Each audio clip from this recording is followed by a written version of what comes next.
phase of his 20-point peace plan to end the war inside Gaza. This means that 20 living hostages will be freed from Hamas captivity. They'll be exchanged for nearly 2,000 Palestinian prisoners, and Israeli forces will have to withdraw from certain lines inside Gaza. They will still stay within the enclave, but they will pull back a bit. All of this came together just a few hours ago. President Trump sending his Middle East envoy Steve Witkoff and his son-in-law Jared Kushner to Sharm el-Sheikh, Egypt. They were joined by Turkish officials and Qatari officials to try to hammer out the final pieces of this agreement and bring it across the finish line.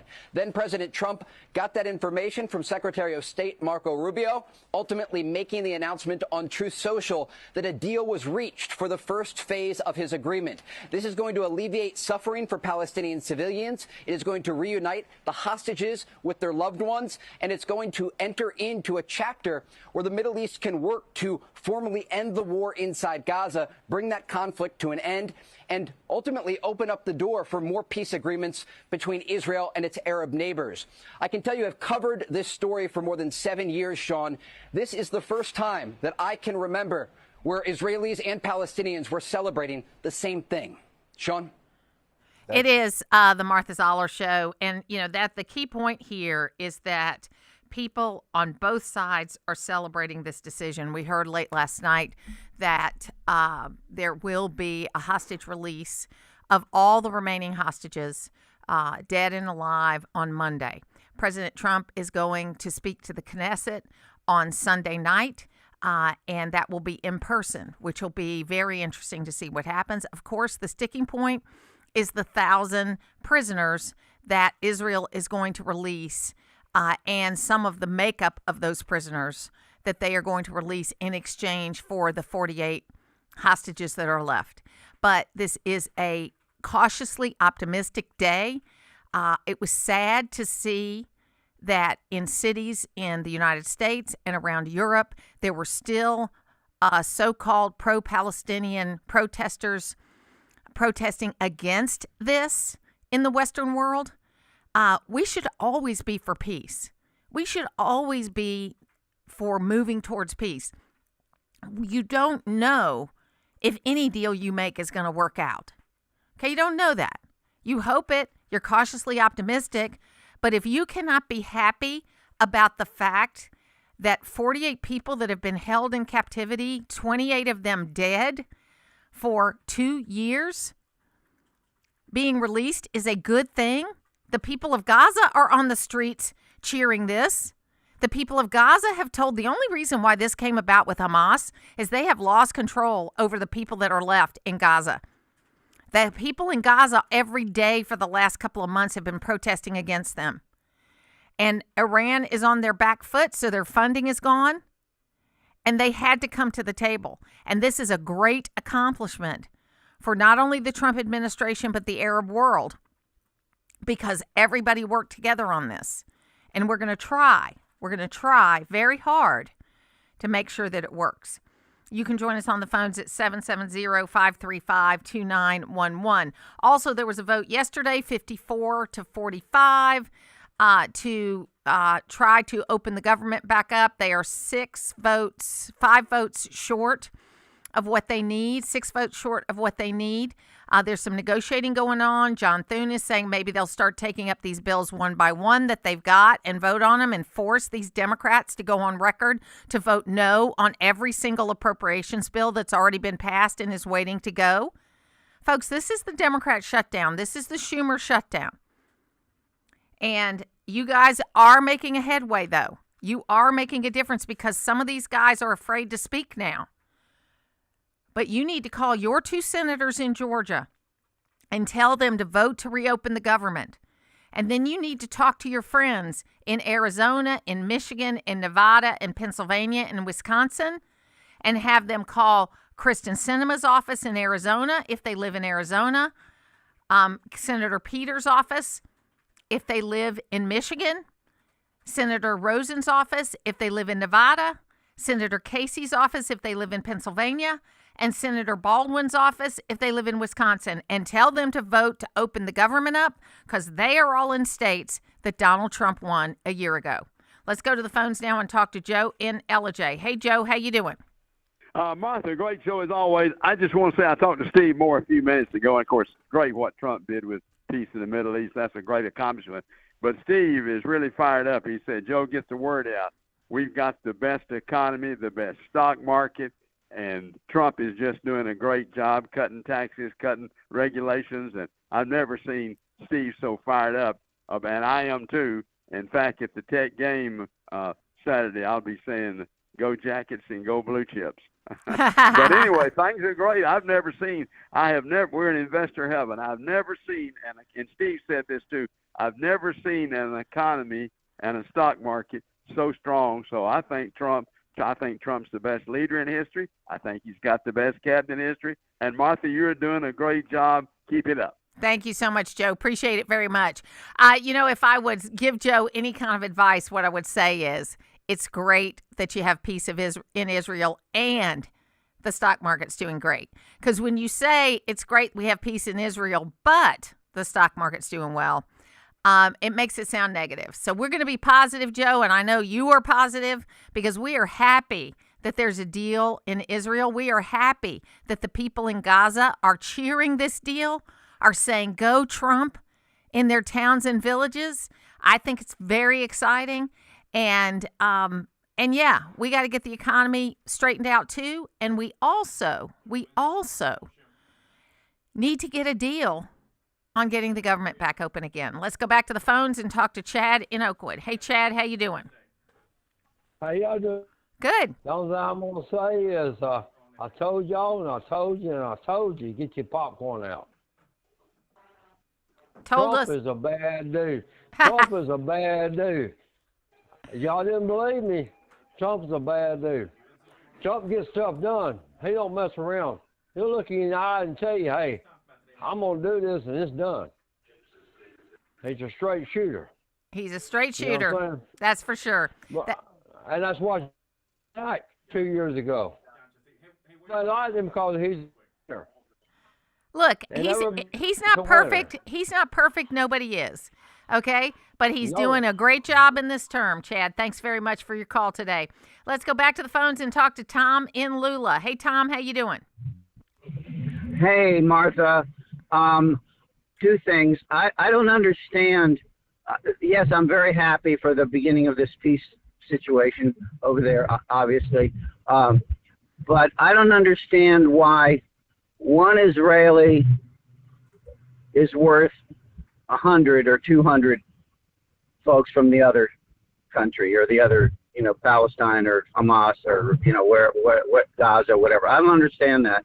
And the second thing is all those people that are protesting in the streets against this, I want to ask these people, go back. Who sold you all that hate?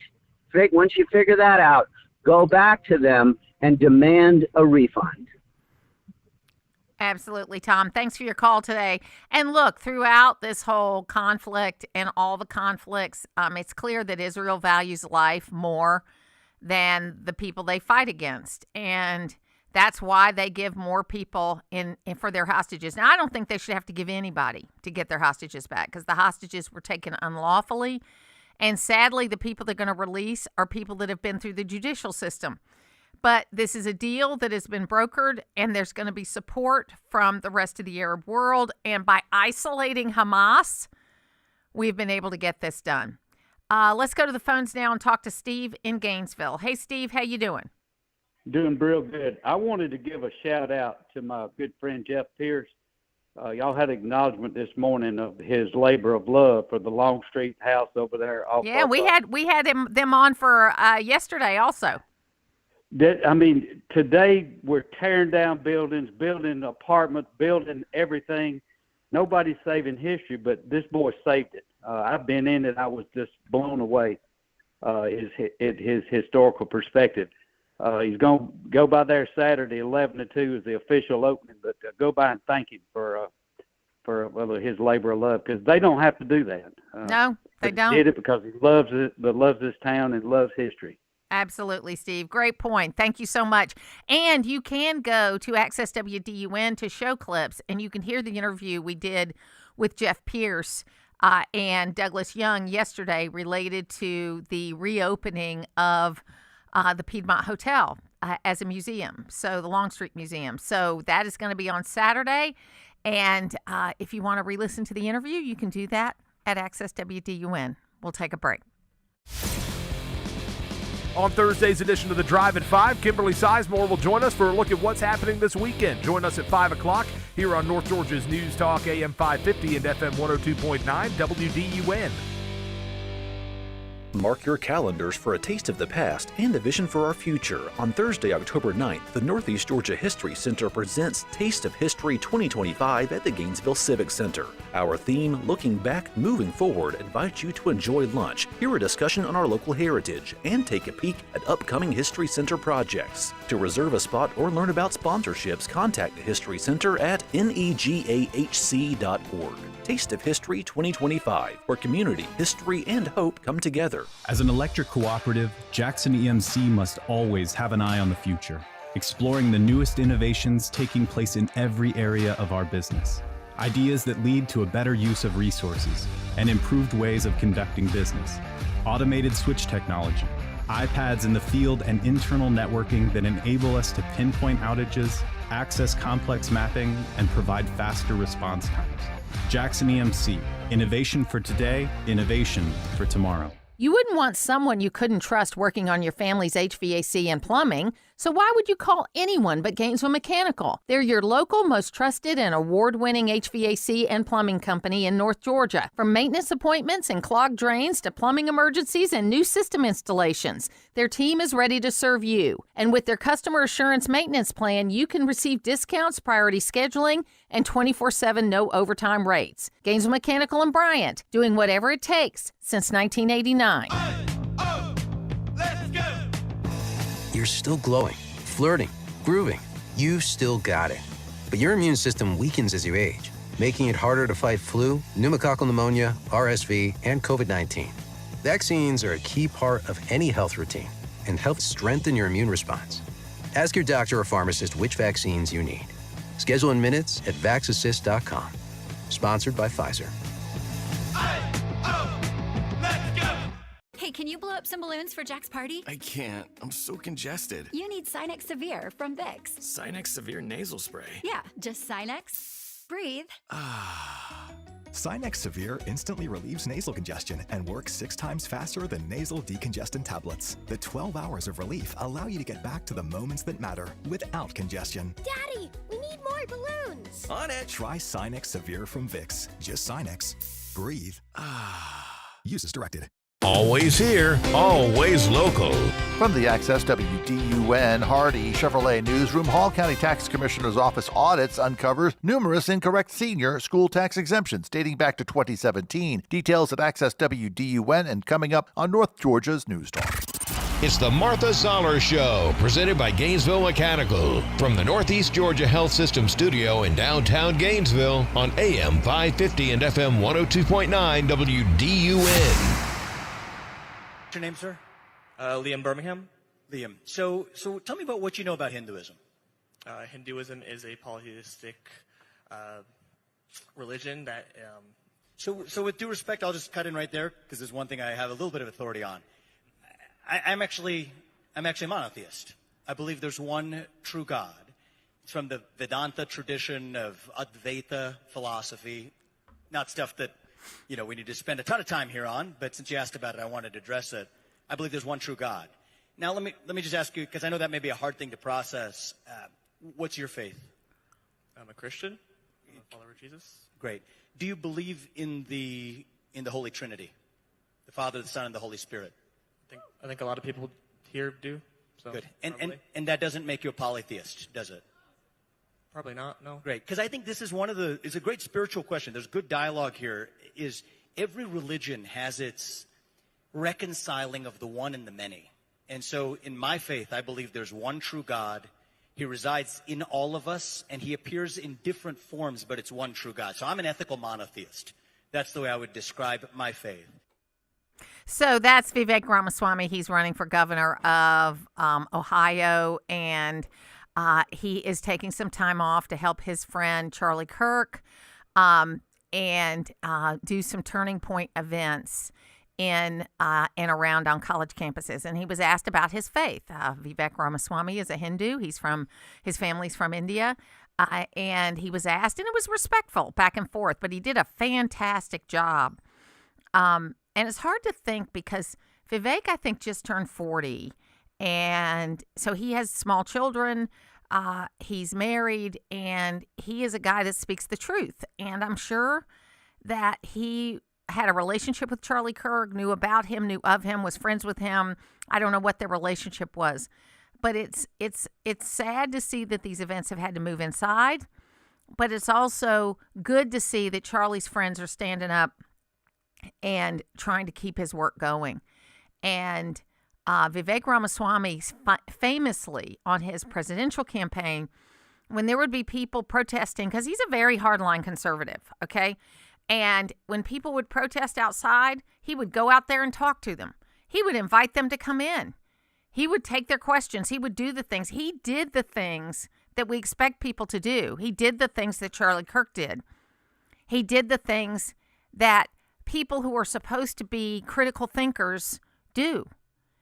And unfortunately, in this world we live in right now, there are people that don't want to let that happen. They are so afraid of sharing ideas. This is why I'm so excited about what is happening with Barry Weiss.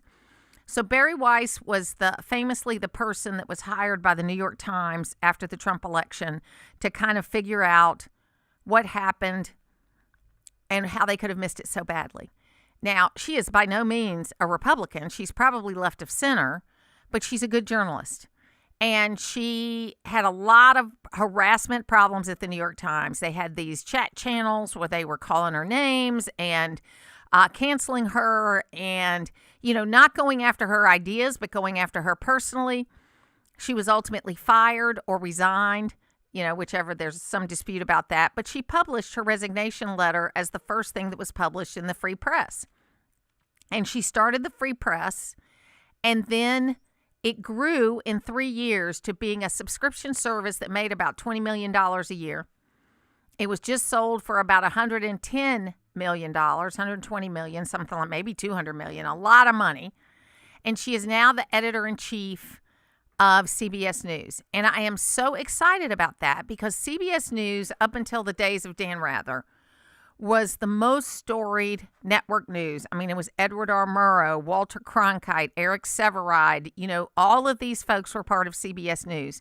They were untouchable.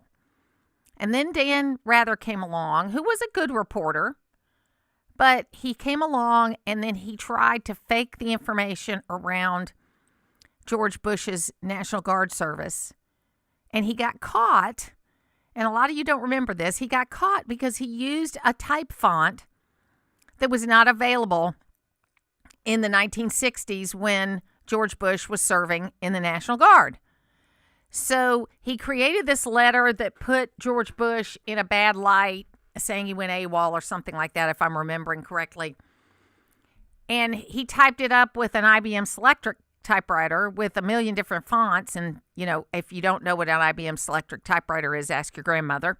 Okay, it was the coolest typewriter in the world. It was this electric typewriter that had this ball in it that you took out and could replace easily. And you could switch fonts. I know to a person that uses a laptop, that doesn't sound like a big deal, but it was a big deal and it was a huge time saver. And it also had correction on it. Okay, so that you didn't have to do what you had to do before, where you picked up a piece of paper and did a typewriter correction, and then you had to go back over it, and you had to do all the different things. So it was crazy. So Dan Rather faked this letter that was supposed to be about George W. Bush, got caught at it, and basically had to resign from CBS News. And from there on, nothing good has happened for CBS News, all the way up to the admission from 60 Minutes that they edited not for time, but for content for Kamala Harris and against Donald Trump in the last election. So their two best products are Sunday Morning and 60 Minutes. And Barry Weiss has come on board with her 10 Steps for Journalism. And I'm just very excited because this could be a rebirth of traditional media, of broadcast media, along with marrying it with these quick, fast, internet kind of things like the free press and being able to do this. I heard Megyn Kelly talk about it, and she says, in the world we live in the digital world we live in, we don't have time to do the things like FOIA requests and that kind of thing. They take time and need a built-out structure of lawyers and all this kind of stuff to be able to do it. But the big networks have that. You know, CNN has it, Fox has it, MSNBC has it, and ABC, NBC, and CBS have it. But a lot of people don't trust those big ones anymore. And so how we're trying to do is a woman like Barry Weiss is going to change the world, man. In a couple of years, you're going to be so surprised about what she's been able to accomplish at CBS News, and she's going to make the world a better place because she did it. And I'm excited about that. So this, on top of the great news today related to Israel, we're going to have a pretty good next few days. Now, senators, get off your duffs and vote to reopen the government. Okay? John Thune has said, then we'll just start taking up these appropriations bills, and we'll force these Democrats to go on record voting no on all these appropriations bills that have been passed in the House of Representatives. So we got work to do. But next up, we're going to have a little fun. We're going to talk a little issues, but more fun issues, and we'll be back next.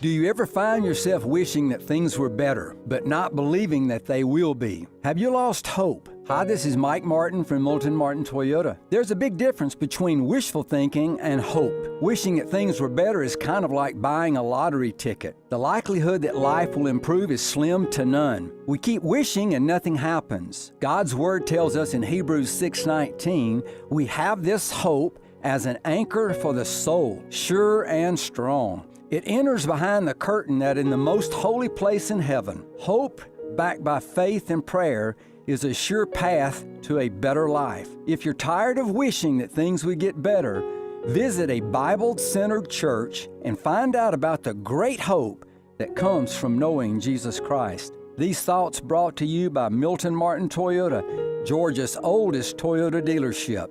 Come visit us at MiltonMartinToyota.com or exit 17 off 985 Gainesville. Whether it's a slip that ends in a slip disc, a trick knee that's holding you back, or shoulder pain hurting your game, you can count on Northside Hospital Orthopedics. With leading care in Georgia at convenient locations all across the state, we're here to get you back on your feet, no matter what comes your way. Because Georgia moves us, and we keep Georgia moving. Find a provider near you at northside.com/ortho. That's northside.com/ORTHO.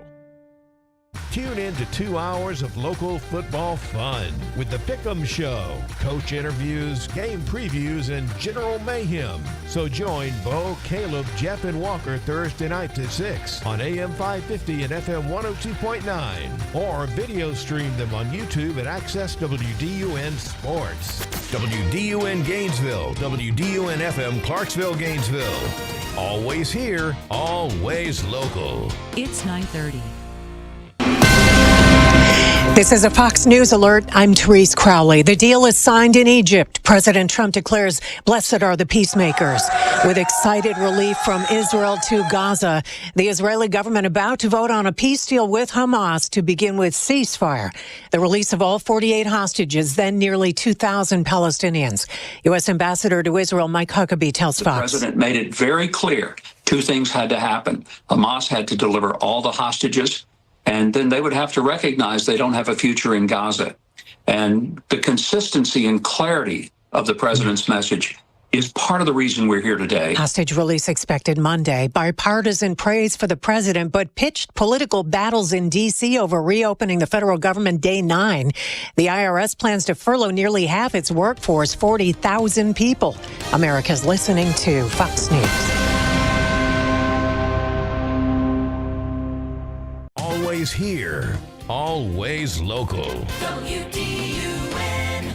From the Access WDUN Hardy Chevrolet Newsroom, I'm Steve Winslow. 2 people are dead following a shooting at a home in Lawrenceville Wednesday. WDUN's William Daughtry reports. Gwinnett County Police said officers were called to a home in a neighborhood off of Lawrenceville Highway just after 9:40 Wednesday morning, and when they arrived, they found a man and a woman dead in a bedroom of the home.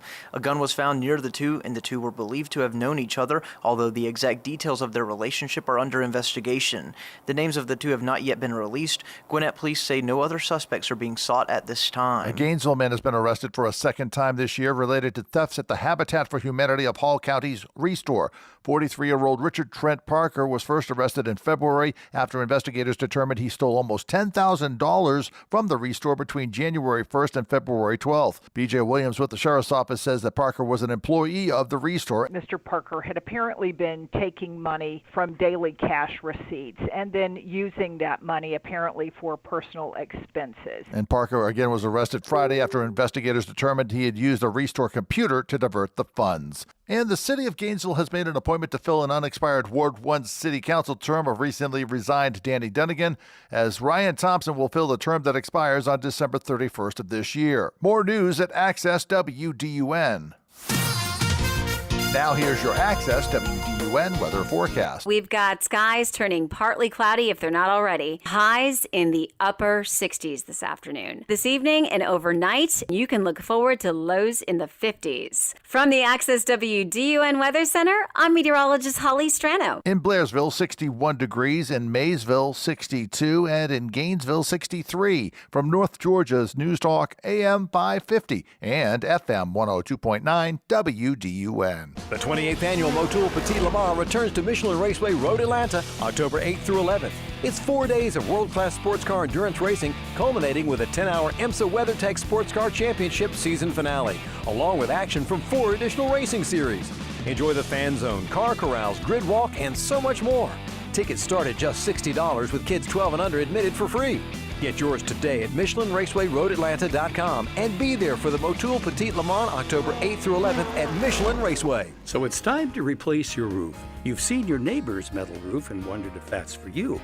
The answer is yes, thanks to Dawsonville Metal Products. Metal roofing from Dawsonville Metal gives you the maximum choices for making your roof look and function its best. It can be installed over your existing roof and can boost your home's value. Let Justin Odom show you the many benefits of metal roofing. Call Dawsonville Metal Products at 706-265-3099 and visit them online at dawsonvillemetal.com.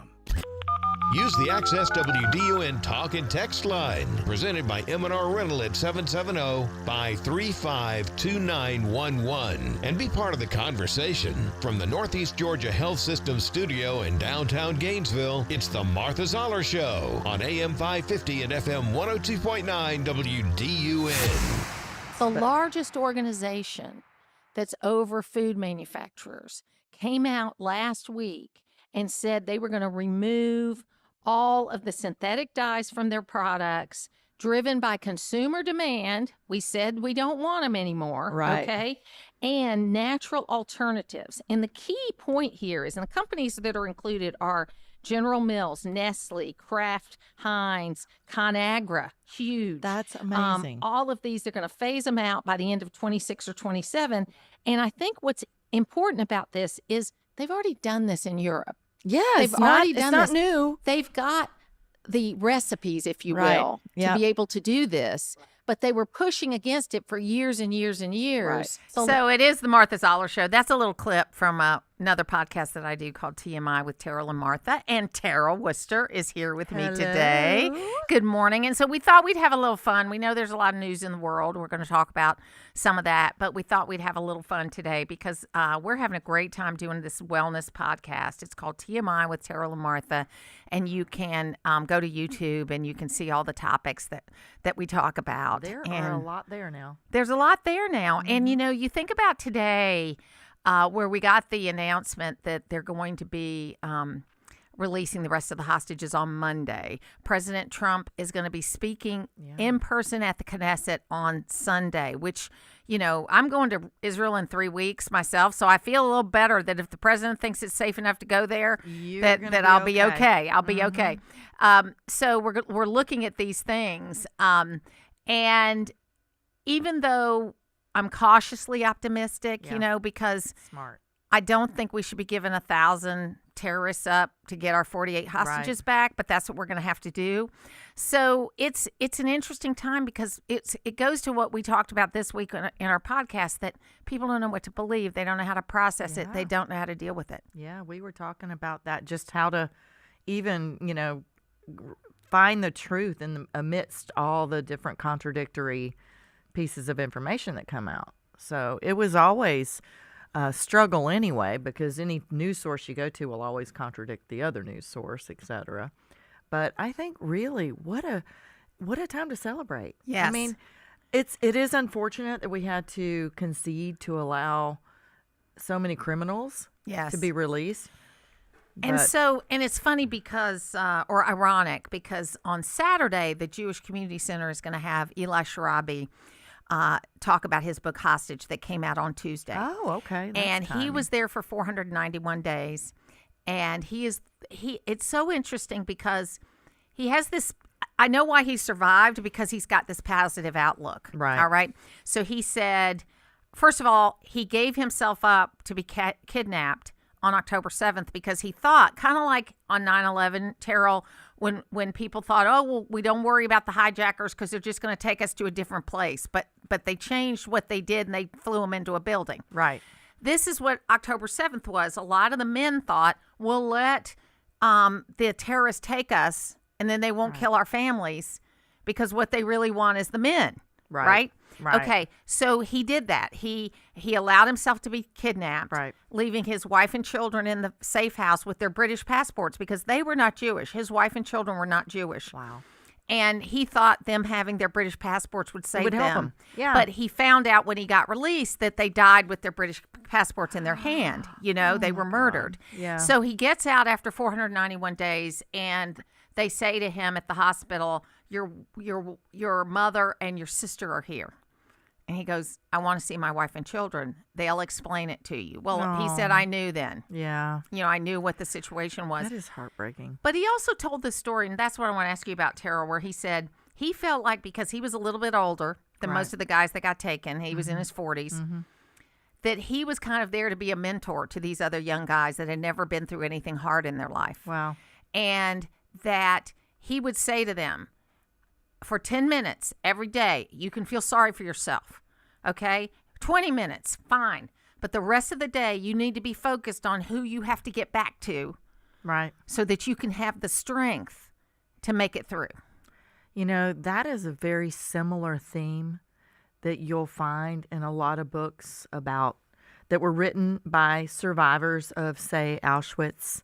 Or I read a book recently in book club that was written by the son of a man who was imprisoned, and I can't remember where. I think it was Iran.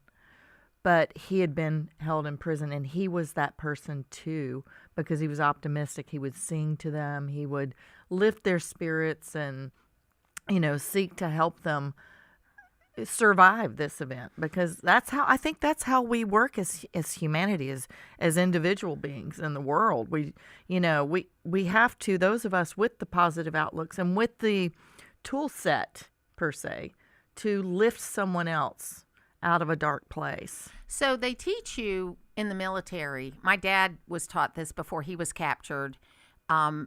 In World War II, is they teach you to organize once you get captured. If you get captured, you organize in a military structure just like you would have outside. Right. So you know who the commander is, who this. Start putting the details together. So that you've got things together and you know what to do and who to go to. That makes sense. And John McCain and Lee Ellis, who lives in this community, Lee Ellis was a POW with John McCain. And, they had a guy that had sewn in the inside of his prison garb, an American flag with scraps of fabric. And every morning when they got up, he would open up his little scrap of fabric and they would say the Pledge of Allegiance. Wow. And the Viet Cong discovered that, took him out, beat him up. He came back with bloodied eyes, with all of this.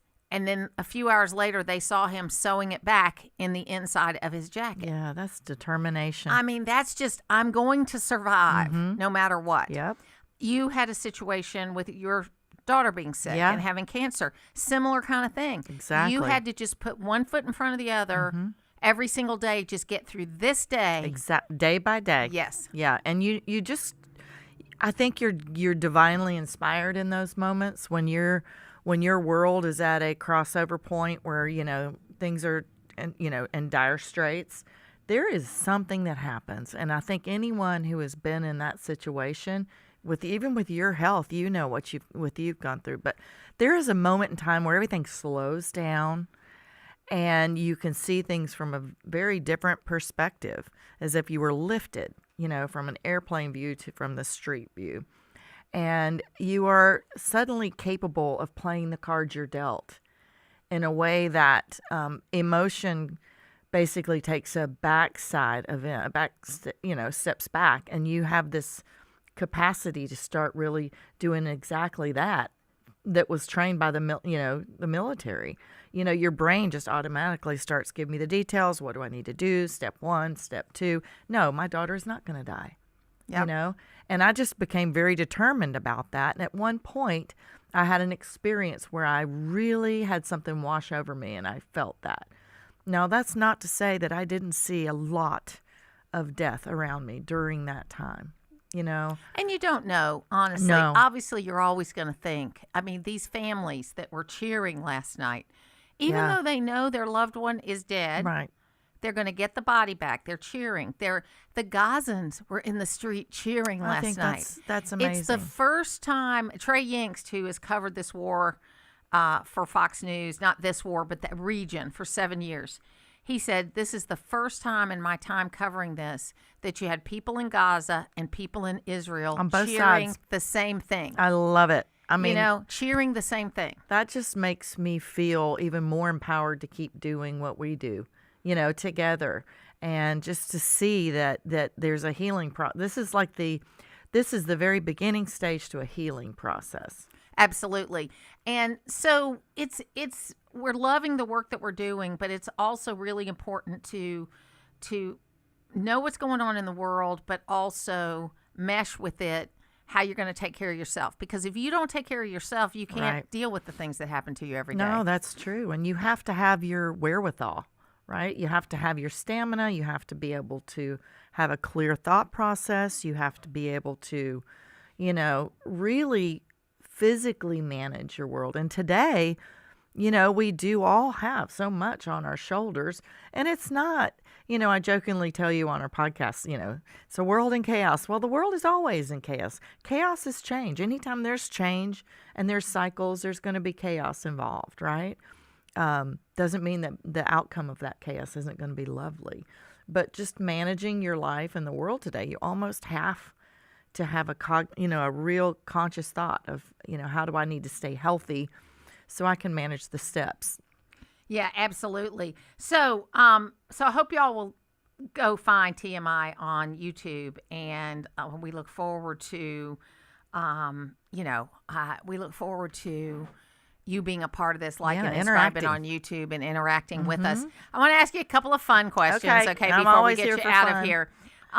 Okay, so I know you were kind of in the country music world for a while. I was for So it was quite announced last week that Nicole Kidman and Keith Urban are getting divorced. Right. They announced they separated, and the next day they announced they were divorcing, and evidently he's been out of the house for several months now.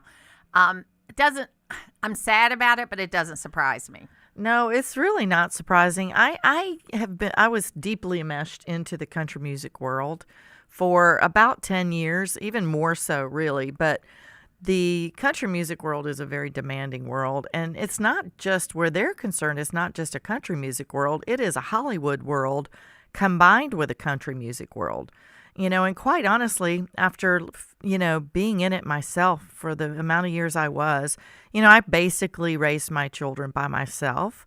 It wasn't as easy to, all the glitz and glamour wasn't what people think it is. We go out on the tours every now and again, but it wasn't all, butterflies and rainbows. It was pretty tough. And, for any female or male, really, in any marriage to survive, just the country music world is pretty much a miracle. You've got to have a very strong and very independent female there to be able to do that. But as far as those two are concerned, I feel like she had so much pressure on her too with Hollywood. He was on the road. We only saw what we were presented through the media, but I think the fact that they stayed together 20 years, first of all, I think people should be in awe.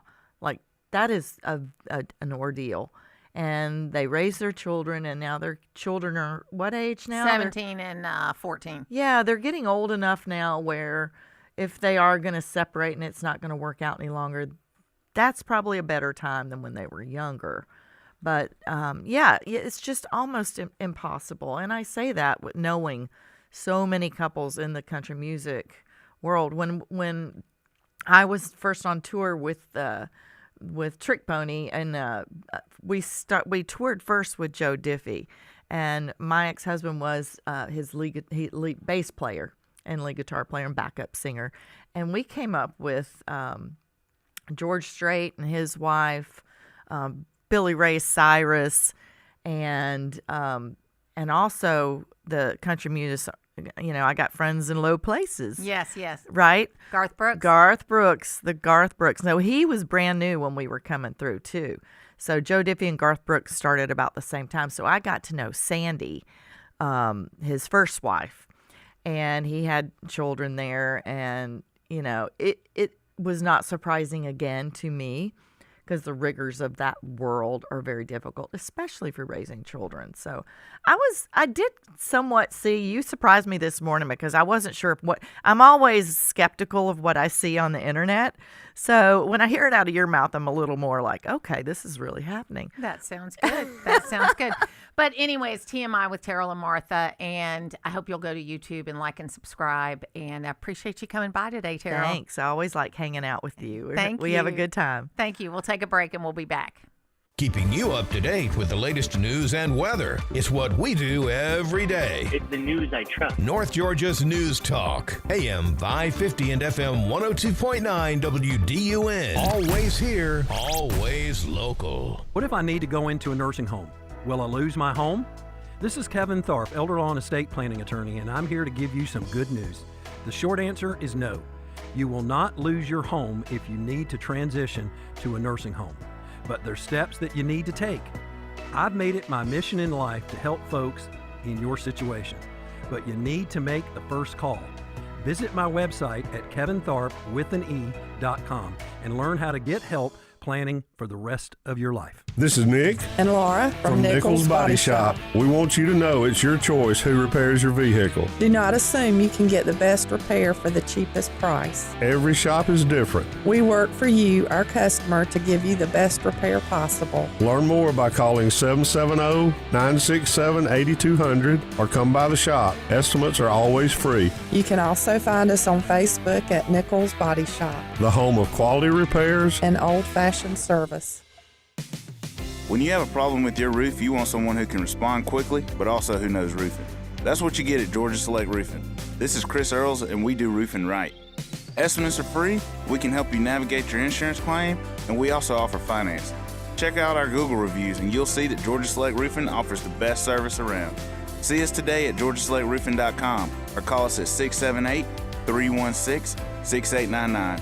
Family owned and operated, Georgia Select Roofing has you covered. For the Norton Agency, selling real estate is personal. Our family name and reputation stand behind every sign, every business card, every associate, and every sale. With the ever-changing real estate practice, we hold strong ideals and professionally train and support our real estate advocates through every segment of the complicated process. I'm Frank Norton, and you can count on it. Norton, now more than ever. Call us at 770-532-0022 or look for us on the web at gonorton.com. Our family serving North Georgia for 4 generations.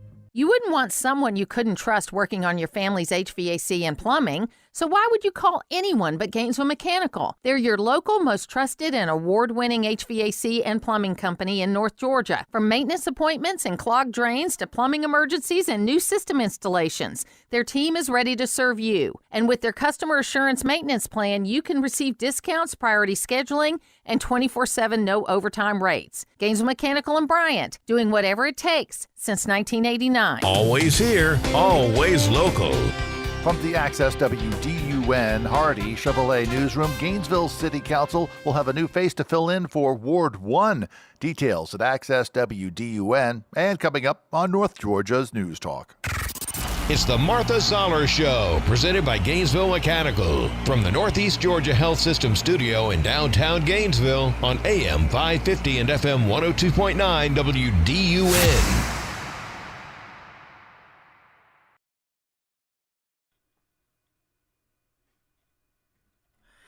It is the Martha Zoller Show. It's always great to hear from you. We had a moment, a flicker, a moment. My headphones went out for a second, so sorry for the delay. It is great to be here with you. And in the next hour, we're going to talk to Roger Gewolb, as we always do every other week. And then Eitan Weiss, who is the Consul General for the Southeast of Israel, is going to give us a quick call to just update us on what we know about the hostage release on Monday. And it'll be exciting time. But we had a caller, Anna from Dahlonega, that said, you know, she doesn't trust the situation. And I completely understand that. I mean, there is no reason to trust that this is going to happen the way it's supposed to be laid out. But I can tell you that if Hamas does not do what they promised Donald Trump they were going to do, they'll be in trouble. Okay? And, you know, you think they had a hard time up until now? They will have a hard time. Now, we got a couple of text messages in with the same kind of sentiment. I want to celebrate, but I do not think Hamas can be trusted. I'm praying it will stick. My husband said exactly the same thing today. You know, I said we need to celebrate the baby steps, okay, and push that in the right direction. But I completely understand people that are saying, I'll believe it when I see it, okay? And they also have promised not to do it with all the fanfare that they did before, making it like a show, which is not the right thing to do. I am so, you know, hopefully what I think's probably happened in the last week or 10 days while this idea has been out there, they've been feeding these people so that they don't look so terrible. That's what they typically have done in the past, is that when they know they're a week or 10 days from letting them go, they start feeding them as opposed to starving them. Now, Jerry said, sounding great in Beaufort. Yes, it's a glorious day for those who are optimistic, believers, and have faith. Unfortunately, the lost souls that are still protesting and having riots about finally achieving some peace, they feel that way because as paid professional protesters, they're now unemployed. And with the government shutdown, they can't update their resumes. There are so many in this country uneducated, lost, and very little understanding of how America works and what we are all about.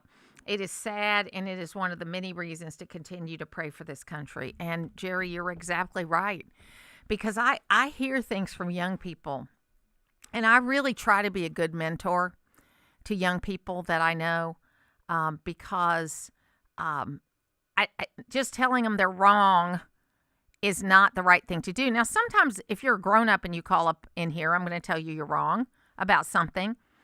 But if you are dealing with a young person that you are trying to get them off of an indoctrination, it's almost like getting them off of drugs, you know, because they've been so indoctrinated in the feeling of things, and this inability to have conversations, this idea that if you do not agree with me 100%, that you are somehow attacking me if you disagree with some of my ideas. I don't feel that way. I look at that as an opportunity to learn more. And I'm just thankful. I keep going back to this. I'm thankful that my parents raised me this way, because I know not only did my parents raise me this way, but I came up through a public education system that taught me to think critically. And that don't take everything at face value, but learn how to ask questions. And I think it's a positive thing. I had a conversation with my daughter yesterday where I wanted to genuinely know her opinion, because she does come at things differently than I do. And that's what we want to do. We want to be able to find the opinion that you can get for, you've got to find the opinion that you have by searching the facts, right? So, and that means sometimes you can look at something like I did when I heard Newt Gingrich speak back in, when was it? 1989, maybe. I heard the speech with Newt Gingrich and I said, wow, boy, I was wrong about him. What else have I been wrong about? You have to give yourself that grace and that ability to learn new things. That's a decision you make. There are people that say, I know everything I need to know. I don't need to know anything else. And if you challenge me, I'm just going to tell you you're wrong. Then there are people that I hope I'm like that. I hope I'm like that, where I say, you know what? I was wrong about that. I could learn. So I want to tell you something funny, because I got something forwarded to me last night off of Reddit. Okay, I hate Reddit. I have always hated Reddit.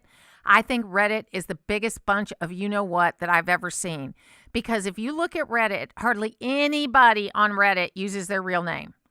But there was some very colorful things about me on Reddit that got sent to me last night. And a friend of mine sent it to me because they were afraid that I'd see it and be upset about it. But I took a look at it, and I honestly kind of laughed. And then I said, you know, this is crazy, and it's Reddit, because I don't believe anything on Reddit. Unfortunately, I do know people that is their main, source of information. I would assume, and I know Logan's going to nod yes or no on this, I would assume that Reddit is one of those things that there's probably streams that are good because they tell you how to do things, but a lot of the opinion stuff is just a bunch of hooey. Anyway, we'll be back on the Martha Zoller Show.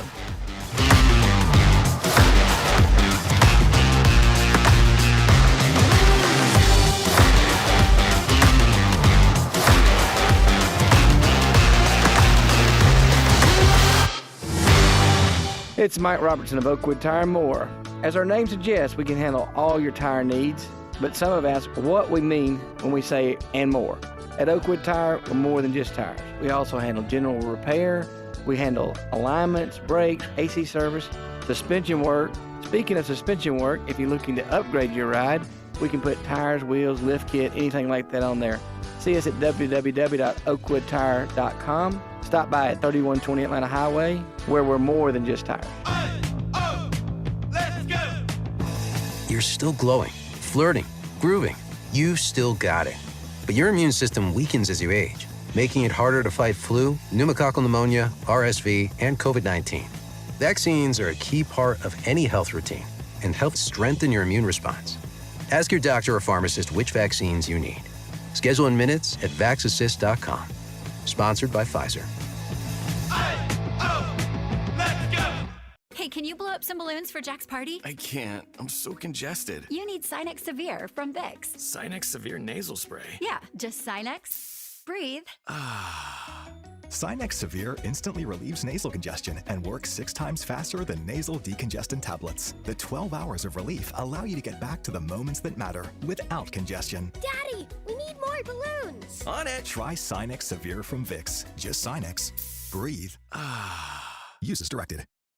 WDUN Gainesville, WDUN FM Clarksville, Gainesville. Always here, always local. It's 10 o'clock.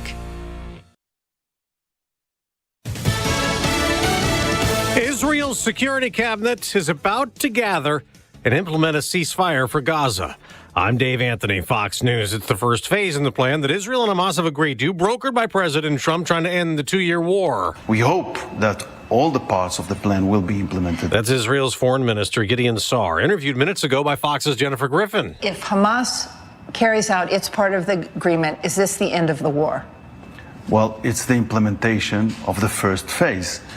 We don't have any intention to renew the war, but parts of the commitment is, for example, the disarmament of Hamas, that they will lay down their arms. Now, the agreement's been cheered in Gaza, where Palestinians were singing and dancing, hopeful about the end of the fighting, and in Israel, too. Singing, dancing, fireworks in the street. I want to thank President Trump for bringing this amazing victory. Gail Dickman's cousin was killed in captivity, but he's joyful that others will return home safe. Fox's Jonathan Savage. Part of the plan, Hamas would release all the remaining 48 hostages, 20 of them believed to be alive. We expect to hear from President Trump next hour at a cabinet meeting. He posted on Truth Social, "It's a great day in the Middle East." And moments ago, Israel's Prime Minister Benjamin Netanyahu posted on X, "Give President Trump the Nobel Peace Prize. He deserves it." For a 9th day, The government is closed, with a standoff getting even more heated in Congress. Fox's Chad Perkin reports. House Speaker Mike Johnson challenged Democratic Arizona Senators Mark Kelly and Ruben Gallego after they protested outside the Speaker's office. I'm going to get back to work. These gentlemen had a publicity stunt here. You see the issue. They need to go and vote to reopen the government. Get your plain and simple. The House has done its work. And even if they do anything, Democrats keep demanding that health care provisions be included in any funding bill. America's listening to Fox News. Always here, always local. From the Access WDUN Hardy Chevrolet Newsroom, I'm Steve Winslow. 2 people are dead after a shooting at a home in Gwinnett County. WDUN's William Daughtry reports. Gwinnett County Police said officers were called to a home in a neighborhood off of Lawrenceville Highway just after 9:40 Wednesday morning, and when they arrived, they found a man and a woman dead in a bedroom of the home. A gun was found near the two, and the two were believed to have known each other, although the exact details of their relationship are under investigation. The names of the two have not yet been released. Gwinnett Police say no other suspects are being sought at this time. Hall County Board of Commissioners voted 3-1 Tuesday to approve 2 rezoning applications that would bring residential development and industrial parks to the east side of Georgia 211 near Brazelton. More from WDUN's Lawson Smith. The application proposed a 700-unit residential development on an 84-acre portion of the tract located at the Georgia 211 intersection with Pleasant Hill Lane. The industrial park is proposed to be located on a 194-acre portion of the tract. The property is located in Commission District 1. The project also proposes a dogbone roundabout on Georgia 211. Commissioners added a condition that no certificates of occupancy will be issued within 12 months of the completion of the roundabout project. 2 people behind bars following a traffic stop that uncovers illegal drugs in Rabun County. Social media posts from the sheriff's office there shows they pulled over the Mercury Marquis occupied by Kevin Van Horn and Kimberly Sue Elliott on October 3rd along Georgia 15 at Resort Drive. At that time, deputies discovered methamphetamine and other drug-related items in the vehicle. Both Van Horn and Elliott are being held in Rabun County's detention center for trafficking meth and other related charges. And Gainesville's City Council will have a new face filling in for Ward 1, as WDUN's Caleb Hutchins explains. Following Danny Dunnigan's resignation in September due to health issues, the city decided to appoint Ryan Thompson to fill the term that expires on December 31st of this year until a special election in May of 2026. The appointment comes as local business executive and Gainesville native Bob Norton announced he would be running for the seat last month. Thompson is the brother of Gainesville mayoral candidate Zach Thompson. Ryan will be sworn in at the council work session on October 16th. There's more news online at Access WDUN. Now here's your Access WDUN weather forecast. Happy Thursday morning, North Georgia. We've got skies turning partly cloudy if they're not already. Highs in the upper 60s this afternoon. Looking ahead to this evening and overnight, and you can look forward to lows in the 50s. From the Access WDUN Weather Center, I'm meteorologist Holly Strano. In Jefferson, 64 degrees. Clayton with 60. And in Gainesville, 63. From North Georgia's News Talk AM 550 and FM 102.9 WDUN. The 28th annual Motul Petit Le Mans returns to Michelin Raceway Road Atlanta, October 8th through 11th. It's 4 days of world-class sports car endurance racing, culminating with a 10-hour IMSA WeatherTech Sports Car Championship season finale, along with action from 4 additional racing series. Enjoy the fan zone, car corrals, grid walk, and so much more. Tickets start at just $60 with kids 12 and under admitted for free. Get yours today at MichelinRacewayRoadAtlanta.com and be there for the Motul Petit Le Mans October 8th through 11th at Michelin Raceway. Mark your calendars for a taste of the past and the vision for our future. On Thursday, October 9th, the Northeast Georgia History Center presents Taste of History 2025 at the Gainesville Civic Center. Our theme, Looking Back, Moving Forward, invites you to enjoy lunch, hear a discussion on our local heritage, and take a peek at upcoming History Center projects. To reserve a spot or learn about sponsorships, contact the History Center at negahc.org. Taste of History 2025, where community, history, and hope come together. Talking about the issues that affect you most. It's the Martha Zoller Show, presented by Gainesville Mechanical. Now from the Northeast Georgia Health System studio in downtown Gainesville, here's Martha Zoller on AM 550 and FM 102.9 WDUN. Always here, always local. That this was not doable when President Biden was in office. I think the biggest problem that the President Biden had is there was no pressure from Qatar, from Turkey, from Egypt. They were actually facilitating in many ways what was going on. And that is really ultimately how it all came together. So, I mean, but I think by saying that, it's sort of an acknowledgement Trump has changed that dynamic. Absolutely. Yeah, no, I think absolutely. That. I mean, he's clearly. I don't know how he, and I think there's a lot that remains to learn about what prompted that change. But I do agree, yes, somehow, some way that changed. So they are twisting their way so far on CNN to try to. Knowing they have to give credit to the Trump administration for changing the dynamics in the Middle East, and then twisting around to try not to give credit, but they finally had to. That was Senator Chris Coons finally having to give credit where credit was due. So Roger Gewolb is here with me today, and before we talk about all the political meetings that have been going on in the UK, there's the big news that broke overnight, Roger, that at least the first part of this agreement for peace in Israel and Gaza of getting the hostages back was met. Witkoff and Jared Kushner have said they are not leaving Egypt until the hostage release happens and that they are negotiating. And it is true that when the president inserted himself and started talking about economic development and getting these Arab countries on board, he changed the dynamic and Hamas became isolated. Yes, they did. Absolutely. It's quite a move, and you're right. It was very amusing to listen to that dissembling, trying to portray things as different than like a safe fell from the 18th floor of a building, and trying to say, well, it hasn't really damaged the sidewalk. Yeah. It's so true, and it is funny that you do have Trey Yingst from Fox News said for the first time the people in Gaza and the people in Israel are cheering the same thing for the first time since he's been covering in 7 years, and yet you have protesters out on the streets in England and in New York and in Paris that are still using the same old tired slogans that they were using at the beginning of this war. Well, they're useless idiots, many of them, as they call them. They don't really understand what's going on. You go to some of these marches and the people, many of them don't even know why they're there. But yes, the people are out in the streets. You can see it and hear it cheering in both places, which is good. I, as it happened, was at the Qatar embassy in London this morning, and they're very pleased. And look forward to things being, calming down and moving forward to the next step. I think where the shift...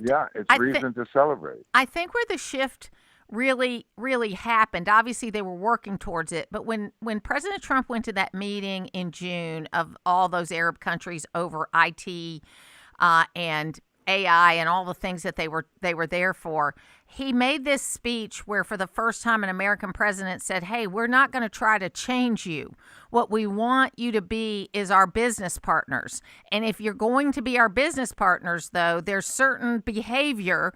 Yeah, I mean, we're not going to make you become a Western nation, but you can't keep killing people, basically. I mean, he didn't say it in exactly those words, but he said you can be our partner or we can be fighting you. Yeah, and that speech he made where, you got to stop educating children to hate Jews and, all these textbooks. This stuff, you got to stop. What did he say? In America, athletes and movie stars are celebrities. In many of these countries, terrorists are celebrities. You can't keep doing this. You got to stop. It's just common sense, and he's just done such a great job, I think, and people are listening to him. Even those out in the street know that he's not at least talking nonsense. But I think it's a very good thing, and one just hopes and prays that they can move on to the further phases. And my goodness, as I said to the Qataris this morning, to give up 1,700 convicted murderers and all kinds of people for 28 dead bodies and 20 sort of innocent people who were dancing or whatever. How much more of an ask can you have than that? So let's get on with it. Let's get on with it. That's right. So in the UK this week, you guys, or in the last couple of weeks, there's been these party meetings, and it's a different kind of way that we do than we do things here because we have conventions every 4 years. So what's the process there? And it looks to me like Reform Party is getting a lot of traction. It's party conferences, and they happen every year, and they're simply to give the devoted a fresh coat of paint and come up with a manifesto of what the policies are, because doing them every year is probably a bit better than doing it only every 4 years. Right. They're full of vim and vigor and enthusiasm and partying and after parties and booze and whatever. And even the conservative Tory party, Martha, their conference was, many people described it as more like a wake. They actually, Kemi Badenoch, the party leader who hopes to be prime minister one day, said, we are the only party who can change things and fix this country. Well, excuse me, you're the one who wrecked it over the last 14 years. Yeah. How are you going to do that?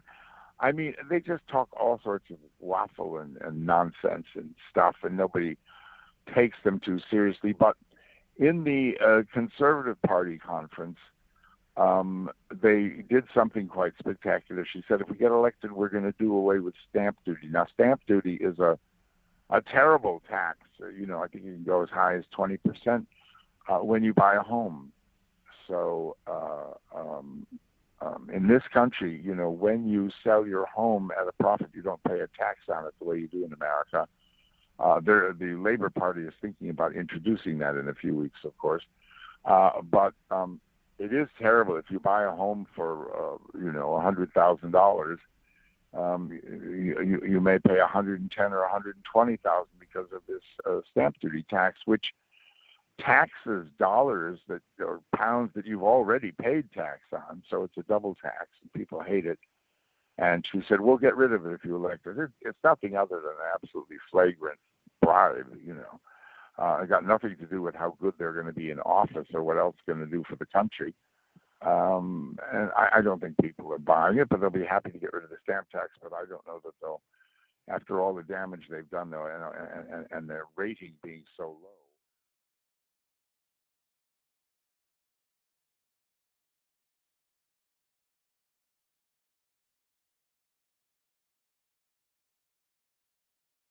We're going to hopefully talk to Eitan Weiss, and we did have a little power surge. So we're going to take a break. When we come back, we'll get it all back together.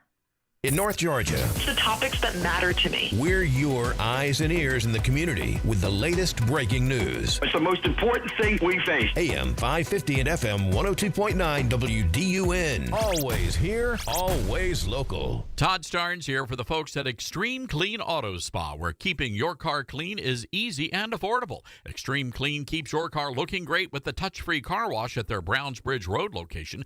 Plus, they make it affordable with monthly memberships for less than the price of 2 washes, and it's good for 1 wash per day. Now that's what I call a great value. So keep your car clean without cleaning out your wallet. Visit Extreme Clean on Browns Bridge Road and just off White Sulphur Road in Gainesville. Veteran owned and operated. It's Extreme Clean Auto Spa. Some car dealers want to sell you a car. At Hardy Chevrolet, we'd rather help you find the vehicle that's right for you. This is Mike Cormier. We call it the Hardy Chevrolet difference. Since you're the one who will be in the driver's seat of that new Chevy, we think you should be in the driver's seat when it comes to making the selection. It's like Charles Hardy always said, we love you and we need you. Together, let's drive. At Hardy Chevrolet, Browns Bridge Road in Gainesville, online at hardychevrolet.com. Aren't you glad that cooler weather and the fall planting season is here? This is Kelly, and Full Bloom Nursery is stocking up on beautiful mums and fall annuals. Plus, we're fully stocked with 4 acres of perennial shrubs and trees. Since 2003, Full Bloom Nursery has been helping customers all over North Georgia. To get started on your projects, give us a call at 678-616-5600 3035. Visit fullbloomnursery.com for more info, and be sure to like us on Facebook to see what's growing. Hello, I'm Greg Beatles, president of your Atlanta Falcons and also proud supporter of Eagle Ranch. My family and the Falcons have been involved with the ranch for many years. Eagle Ranch has expanded its services to meet the increased needs in our community, to include outpatient counseling, a day school program, a residential program, and other therapeutic services that are both affordable and accessible. Learn more at eagleranch.org. That's eagleranch.org. Hey folks, Todd Starnes here. When it comes to keeping pests out of your home, Mark Turner at Select Pest Control has it figured out. As the name implies, you get to select whether you want their professional team to take care of those pesky pests, or if you'd rather do it yourself, visit their retail store on Brownsbridge Road in Gainesville. Since 1993, Mark and his great staff have offered professional service, products, and advice to North Georgia. Visit them online at selectpest.net, or better yet, stop by Select Pest Control today and tell them Todd sent you. Always here, always local. From the Access WDUN Hardy Chevrolet newsroom, 2 people are found dead from a fatal shooting scene at a Gwinnett County home Wednesday. Details at Access WDUN. And coming up on North Georgia's News Talk. Use the Access WDUN talk and text line, presented by M&R Rental at 770-535-2911, and be part of the conversation. From the Northeast Georgia Health System studio in downtown Gainesville, it's the Martha Zoller Show on AM 550 and FM 102.9 WDUN. So is Donald Trump an autocrat? Well, the interesting thing is, despite my complaints, despite my pushback, I still think he's the best president of our lifetime, frankly. I would vote for him a million times over a socialist like Harris or a president like Biden, who is unable to really perform the functions of the job. But yeah, on so many things, he's for lower taxes, less regulation, he's more pro-business. Doesn't mean I agree with everything, but just because I have disagreements, and some of the things are big disagreements, doesn't mean that I actually, frankly, don't think he's a great president. So that's Rand Paul. We need to flip him back over to open the government. He's the one Republican that voted no, but we are going to keep working on that as time goes on. Joining me right now is the Consul General for the Southeast from Israel, Eitan Weiss, and it is a big day today, Eitan, because we've got this agreement. Of course, the president is supposedly going to speak at the Knesset on Sunday, our president, and then we are having all the hostages released on Monday. I'm cautiously optimistic. I feel better than I did a few days ago. How are you? Good morning, Martha. Thank you very much for having me this morning. It's, it's a mixed emotion day. On the one hand, we're extremely excited that we reached some sort of an understanding with, our adversaries, Hamas. Through the gracious aid of President Trump. But you know what? We have many, many years of experience dealing with these type of people. And let's say until I'll see all the hostages return home, only then I'll be able to rejoice and be happy, because this is the most sensitive times of implementing this agreement. But we're all cautiously optimistic, and we hope that they will not change their mind last minute, that they will not cause problems as they used to in the past. And finally, we will see all the hostages coming home. And I think it's encouraging that we are seeing other Arab countries getting involved. In a way, it looks like Hamas is isolated. Iran is certainly not in a position to be able to help them at this point in time. So, again, I'm cautiously optimistic that we're going to be able to implement this plan. My husband is a lot more cynical about it. He thinks we're just giving them time and resources to be able to rearm. But, I think we just have to take it one step at a time. I completely agree with you. And if you look at the past 2 years, we managed to achieve great deeds by isolating Hamas and making it in a pariah and turning it into a pariah, and not just to the entire world, but to the entire Arab world. You'll see the involvement of Arab nations trying to apply as much pressure as they can on Hamas to simply let go, to simply end this conflict, because whenever we reach some sort of an understanding, they were basically the ones breaking those understandings. So it's definitely a new Middle East in that term, that Iran has basically diminished its power in the past several months because of our activities and, of course, with the great aid of the United States. And I think it's a great thing to look at because, again, we do not trust Hamas. We do not think that they'll turn into peace. No, they will not. But we have learned the lesson, and we know what to do in order to prevent them from rearming themselves and becoming a dangerous force in the region. And that's exactly what we'll do. So Trey Yingst, who's been covering this conflict in this region for about 7 years, said that this is the first time in his memory that people in Gaza and people in Israel were cheering the same thing. And we are starting to see the people in Gaza, kind of stand up. And, I think that's the only way we're going to change this, right? It's the only way we're going to get some lasting peace is if we can change the direction of what the Palestinian people think. You're absolutely right. I think that if the Palestinian people, even in 1995, when we signed the Oslo Accords, really wanted peace, we would have had peace by now. In order for them to really aspire and achieve peace with Israel, it means that they will have to recognize Israel's right to exist and abandon all use of terror and violence to achieve whatever aspirations they're trying to achieve. And as long as they will not do that, they will not be interested in peace. But I really hope that this is a first step that will help the Palestinian people understand that the true enemy of the Palestinian people and actually the world is extremism, is basically the fundamentalist Islam movements, the terror movements who basically control Gaza. We're talking about Hamas, Jihadist Islam, and others. And once they realize and understand that they're the sole purpose or they're the enemy, then they should get rid of it. Eitan Weiss, Consul General for Israel for the Southeast, thank you so much for being with us today. Thank you, Martha. Have an excellent day. Thank you very much. And the thing I'm worried about, okay, I want this deal to go through the way it should go. But the thing that I'm worried about is what you're seeing across Europe, across certain parts of Central and South America, some places in the United States, where you're seeing radical Islamists they're getting into positions of power, they're being elected in certain areas, and they're not hiding what they believe. They are not hiding what they believe. They are saying that they are going to get to the point where they are in the majority, and then they're going to take over. They went as far as saying, recently they interviewed a gentleman in a township in the UK, and he said, "This is not your land. This is not UK. This land is Allah's." Now that could be a point of view that is a minority point of view, but we're hearing it more often.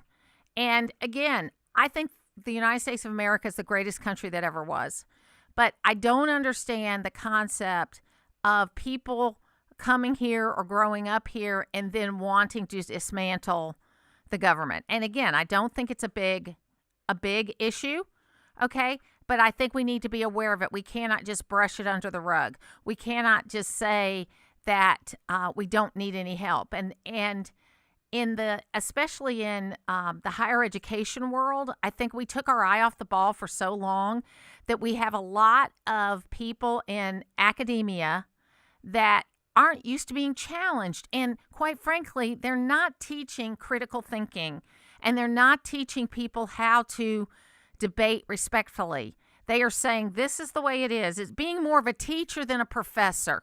Okay? I love teachers. I'm on the State Board of Education. But a lot of times what teachers do is rote memory, right? They get up, especially in the younger grades, they teach you how to spell and to read and to write and to do all of those things. And many of those styles of teaching are rote memory because there's no question 2 and 2 equals 4. You have to learn that 2 and 2 equals 4. And you have to know how to get from 2 plus 2 equals 4, right?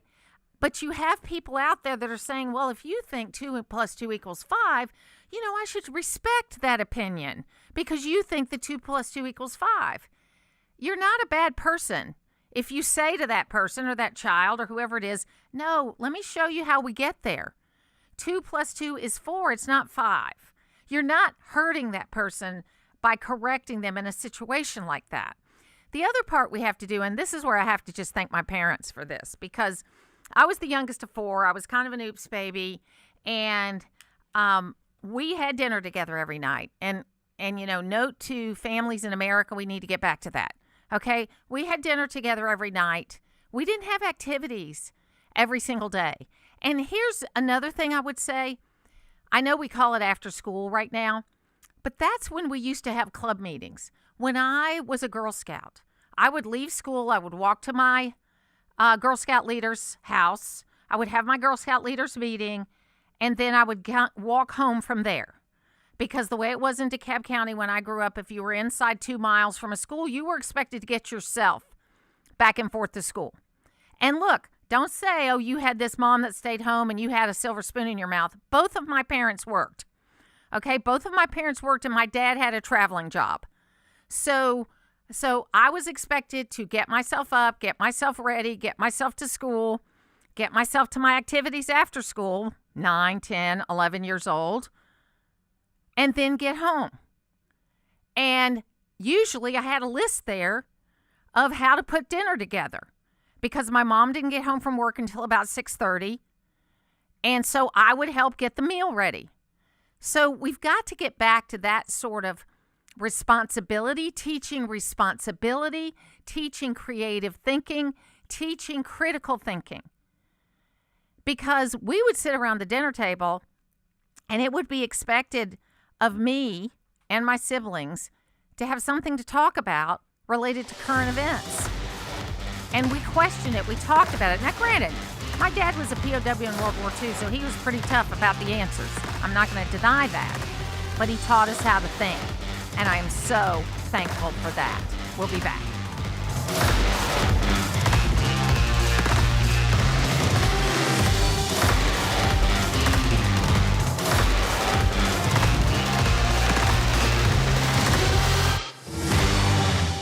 Whether it's a slip that ends in a slip disc, a trick knee that's holding you back, or shoulder pain hurting your game, you can count on Northside Hospital Orthopedics.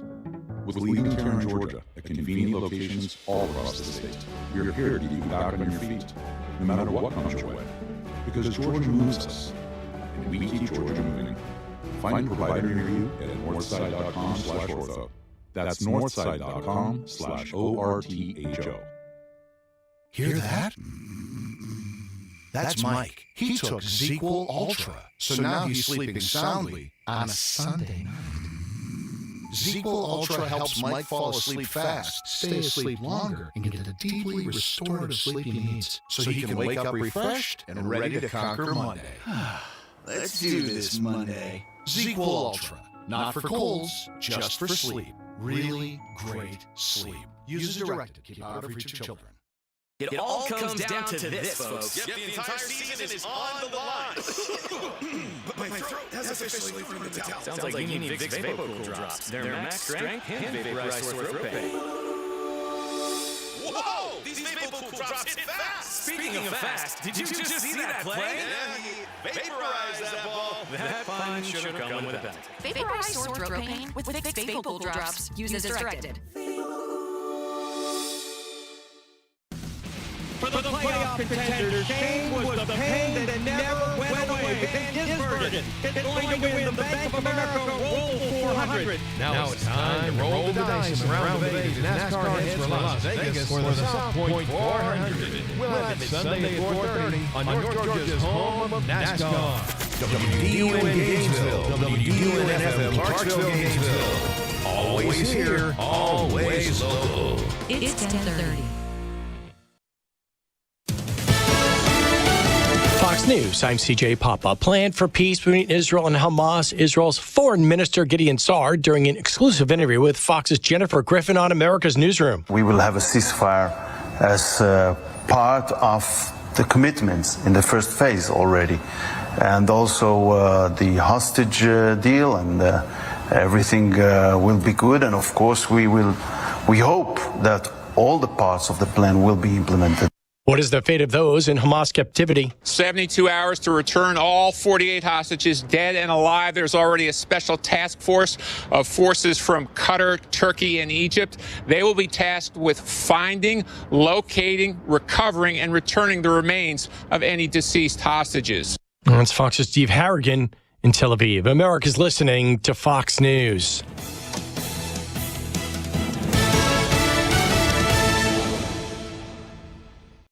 Always here, always local.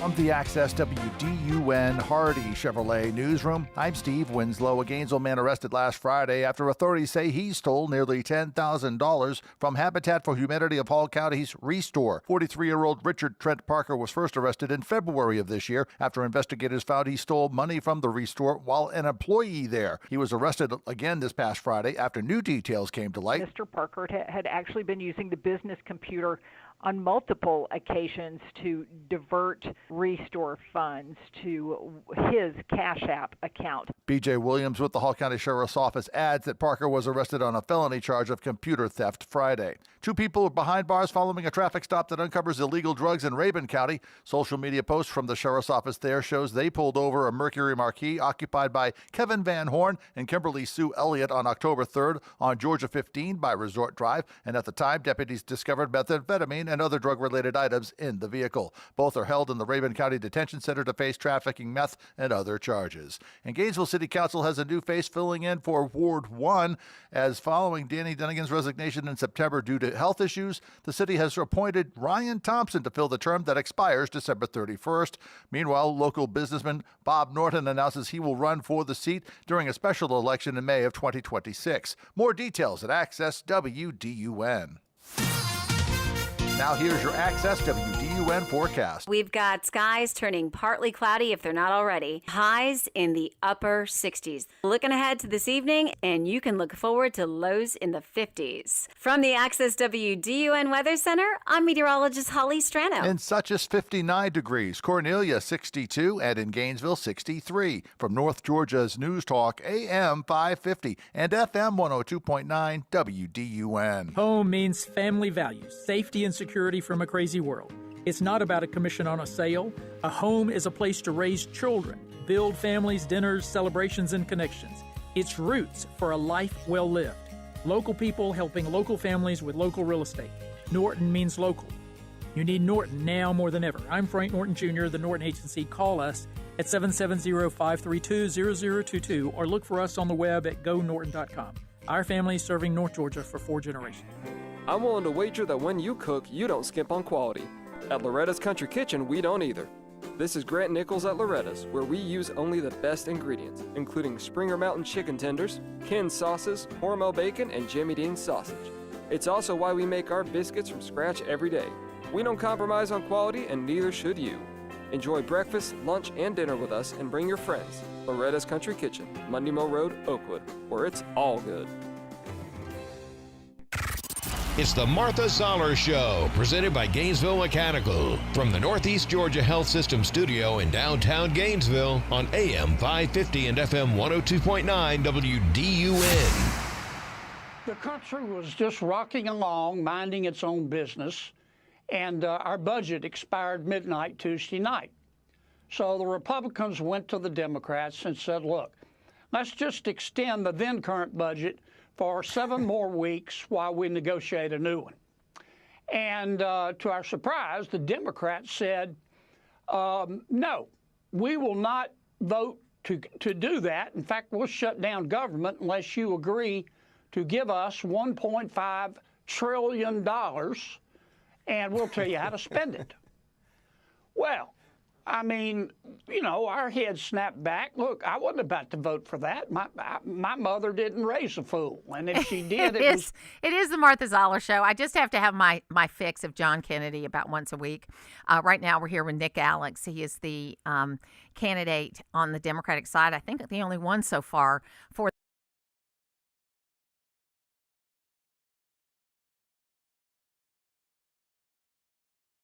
Let's see. Check 1 2 1 2. Anyone here? Hello? I don't see the red on it, so let's see. Give it a second here, and we'll see. All right, we are back, folks. We've had a little bit of energy surge, maybe because I've got a Democrat here. I don't know.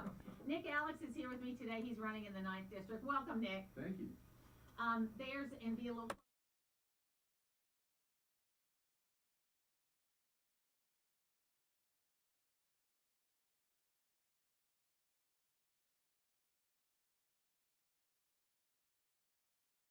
Two children, 2 girls who are grown, 4 grandsons who keep me busy. come from a big family. I have 5 kids.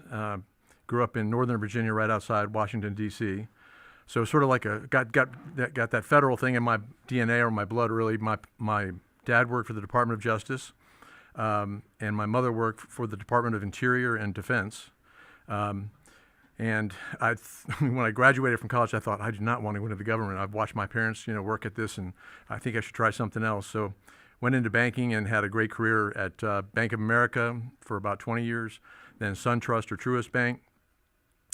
Did a couple other companies, McKinsey Consulting and LexisNexis. So I retired last year, and my wife of 44 years, Debbie, who's been with me on the campaign trail, and I kind of settled into, first we went to Fannin thinking we'd like Blue Ridge. We had been in Marietta for 35 years or 25 years. Then we went to Blue Ridge and found that we didn't have quite what we needed and ended up in Clayton, Georgia, in Rabun County. So you've lived there a year or so? About 2 now. About 2 years. And what made you decide to run for Congress? The election last fall hit me pretty hard. I wasn't ready for President Trump 2.0. So I decided I needed to do something other than just be one of these people who gets huffy about it and sit around and complain about it. So I started volunteering for the local Democratic Party in Rabun County, and they put me in charge of analytics, they assigned me an analytic project, and it's where I realized that if you had a moderate Democrat who had a very positive focus on the region and could focus on what this particular district needs, this 12-county district. I know it used to be 20, but still a lot of diversity in that 12. I looked at the analytics. The Secretary of State gives you data, right? For each party can look at its data, and I realized this could be won by a moderate Democrat. It would take a fantastic campaign. It would take a lot of energy. It'll take money, but I thought there was a chance. So I presented that to the powers in Rabun County, and they turned around. I thought they'd just accept that gladly, and they turned around and asked me to run. So be careful what you wish for or what you work on.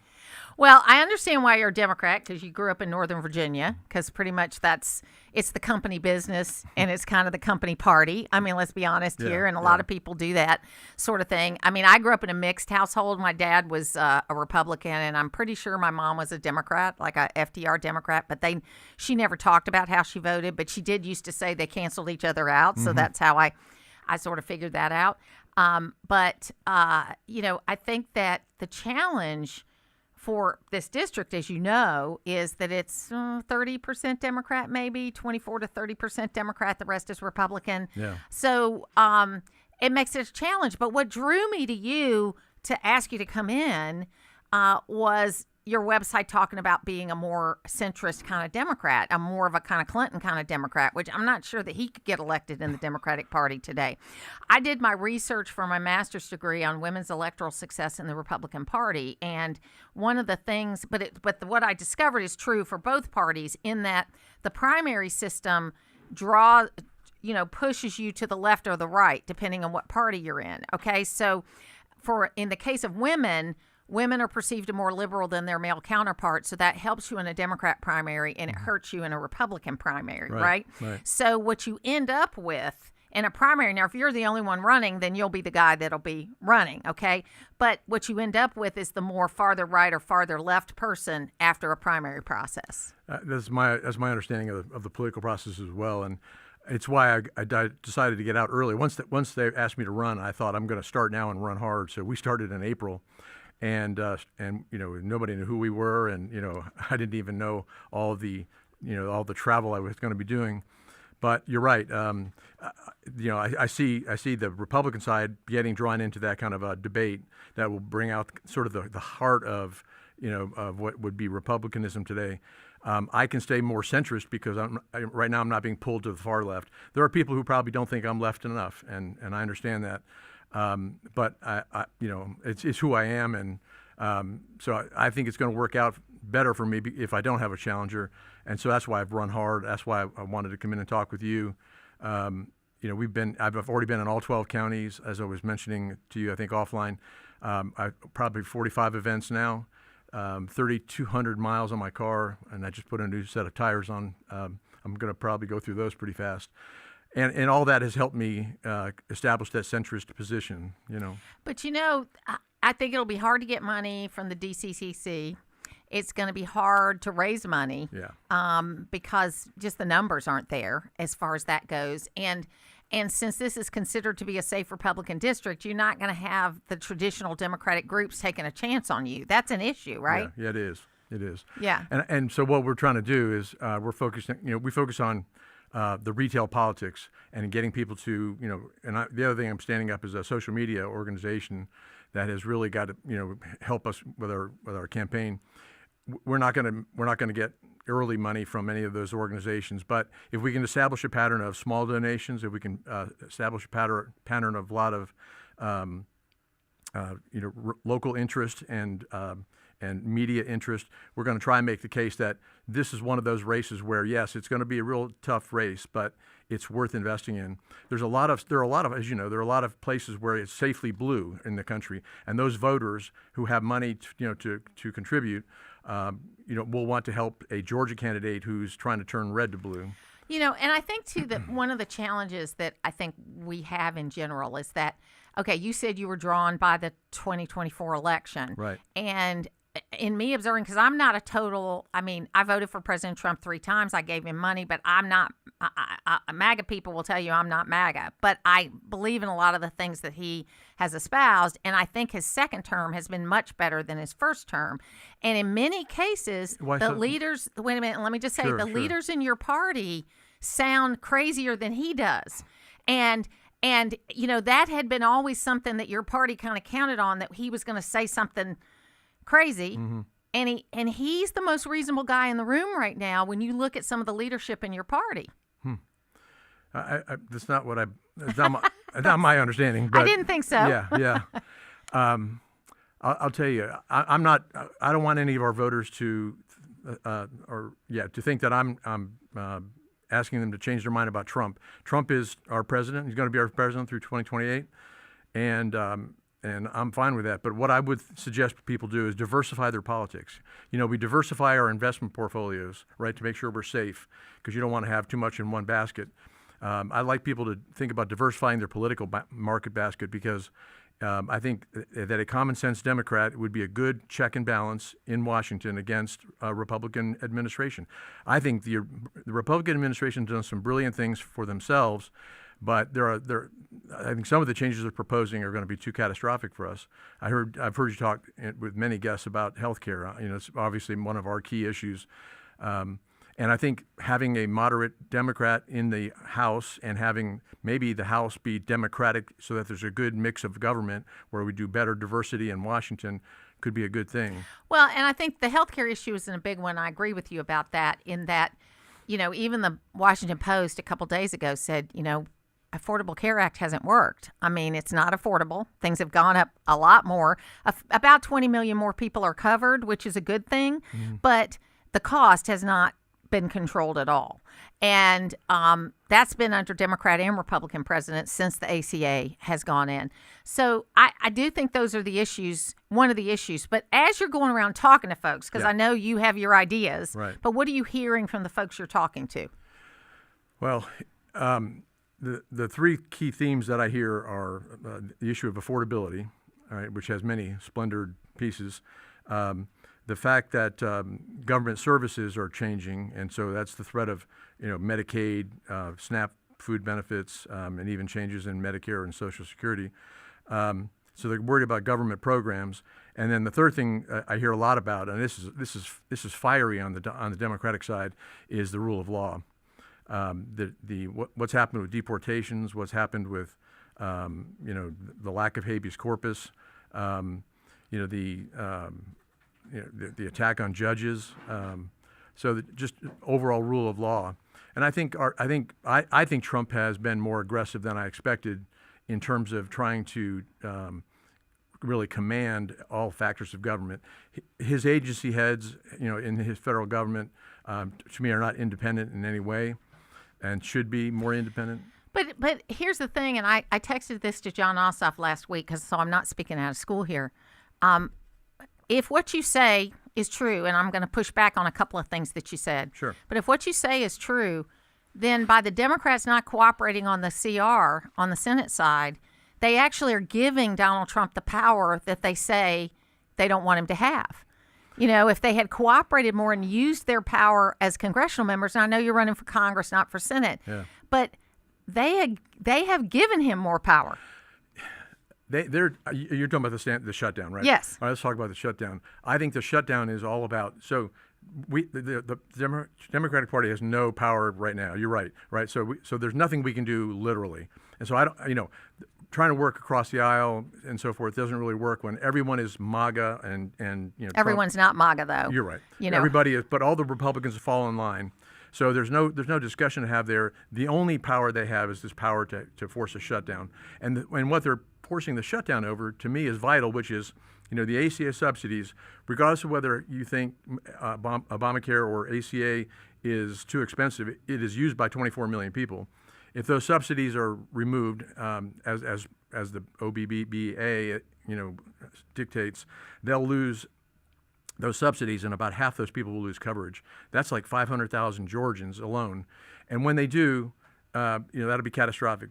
When those Medicaid cuts go in 2026, right after the election in 2026, that'll be another crisis of affordability. So I think they're fighting over the right thing. These are the only pivotal issues that everyone can relate to. But I think they need to. What they got to do is work better with people. I think they need to be more like John Fetterman, who's willing to work on the things he agrees with, and not. He's definitely not a conservative, okay? But on the things he agrees on, he's working with them on it and meeting with them. And this idea, you're not even going to meet with people. You're not even going to take a meeting with somebody because you don't like the president. I didn't know that, or it's not my understanding that they won't meet with anyone. But, here are things that I think destroy trust. You're familiar with rescission. There's been a rescission of budget allocated funds. About $9 billion. Right, that had already been agreed to and passed, and now there's been a rescission on that. Those are the kind of things that destroy trust, right? If you and I work together on that $9 billion, it goes into law. Then we want to negotiate on ACA or on healthcare, and then you turn around and do that rescission behind my back.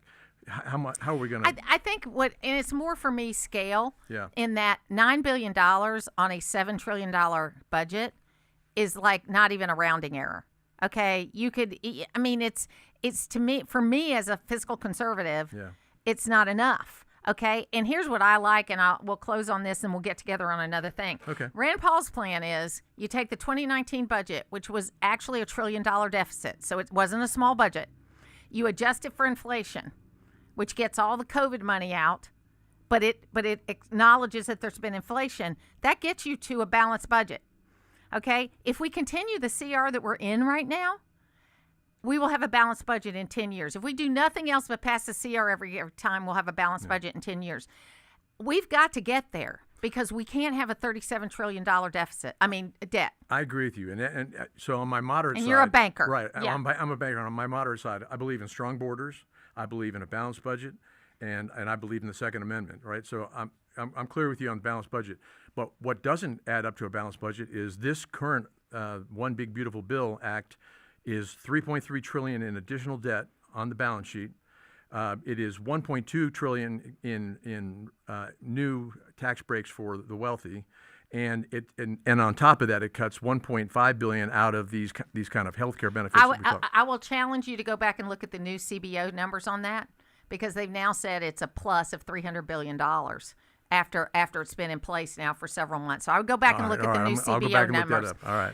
Thank you for being with me today. Thank you enjoyed so it. much. Yeah. Tell people how to get more information on you. Yeah, my website is nickalex2026.com. And that's how you can reach me. Great. We'll take a break. We'll be back. Thank you. How about some nutrition with a smile? This is Phil Bonelli on the next edition of North Georgia Business Radio. We'll be joined by Scott Jones, founder of the Granola Company. Turn that frown upside down Saturday afternoon at 3 on WDUN. Always here, always local. It doesn't matter if you're a homeowner or running a business. Waste happens. Your go-to to make it go away? Waste Eliminator. They offer collection, disposal, recycling, and environmental services for business and home cleanout. Visit wasteeliminator.com. Click Order Dumpster, and before you know it, your dumpster is reporting for duty. Yep, it's that easy. Environmentally responsible and committed to customer service. It's Waste Eliminator. See them today at wasteeliminator.com. Fall in and save big at Krause Family Hyundai. This fall, drive a new Hyundai Santa Fe with as low as 0% APR financing, or lease a new Hyundai for as little as $239 a month. And every new Hyundai comes with America's best warranty, a 10-year, 100,000-mile limited powertrain warranty and Hyundai Assurance. With hundreds of new Hyundais to choose from, you can get it all this fall. Visit KrauseFamilyHyundai.com for full details and see us on Atlanta Highway exit 16 off 985. Fall is planting time in North Georgia. This is Julie from Full Bloom Nursery, and now is the perfect time to plant pansies, perennials, shrubs, and trees. Planting in the fall gives your new plants time to become established without the stress of heat and dry weather. We've got over 4 acres of plants for you to choose from, so come see us for all your fall projects. Our knowledgeable staff will help you pick out the right plant for the right spot. Be sure to like us on Facebook and visit us on the web at fullbloomnursery.com. Life insurance. Why are you putting it off? Can't afford it? Too much hassle? Think you don't need it? There's lots of excuses for putting off life insurance. But if you weren't there, who would pay the mortgage and other bills? With Ethos, you could be covered in 10 minutes and boom, family protected. Ethos, fast and easy online term life insurance. Up to $2 million in coverage with no medical exam. Some policies as low as $1 a day. Answer a few health questions and get your free quote at ethos.com/term. That's ethos.com/term. I'm Ed Evans, CEO of Consumer Cellular. Ever wonder why Big Wireless wants you on an unlimited plan? They probably want you to cover the cost of those 20-somethings using all that data every month. But most people 50 and up like me only use 12 gigs or less. Don't get bamboozled by Big Wireless. Switch to Consumer Cellular. Our plans start at just $20, and we use the same towers as the big guys. Join the millions who choose something better, because if you're not using all that data, you're probably getting used. Call 1-888-FREEDOM or visit consumercellular.com/fax. Plans include $5 credit for auto pay and e-billing. See site for additional facts. Always here, always local. From the Access WDUN Hardy Chevrolet Newsroom, Hall County Tax Commissioner's Office audits uncovers numerous incorrect senior school tax exemptions dating back to 2017. Details at Access WDUN and coming up on North Georgia's News Talk.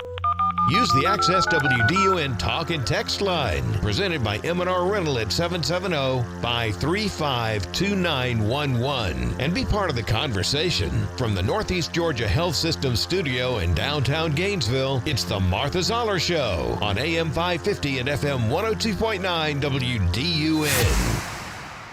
Are you worried about the pressure that you're getting from your left flank, and is that part of the reason that you've engaged in this? No, the bottom line is very simple. We're fighting for the American people, and it's not just one small group of American people that want this. It's across the board. 55% of Trump voters, hardly a flank in our party, want this. That's why we're doing it. We believe that's our job. Senator. So it's the Martha Zoller Show, and that's Chuck Schumer trying to defend what he's doing. This may drag out a little bit longer than I thought it would, but they're eventually going to have to come to the table. Now, I know we've had a little up and down technical issues with the show today. We've had power outages going up and down. So that was Nick Alex. He's running as a Democrat in the 9th Congressional District, and one texter said, sounds like a well-reasoned gentleman. The concern I have is the company he would keep. I wish him well. And he said also that as long as the filibuster is allowed, then they have the ultimate power, meaning the minority party. And let's see what else we've got here. A few other things. Jeff Hood said the first 60 seconds of the interview didn't air. Can you reintroduce? That was Nick Alex.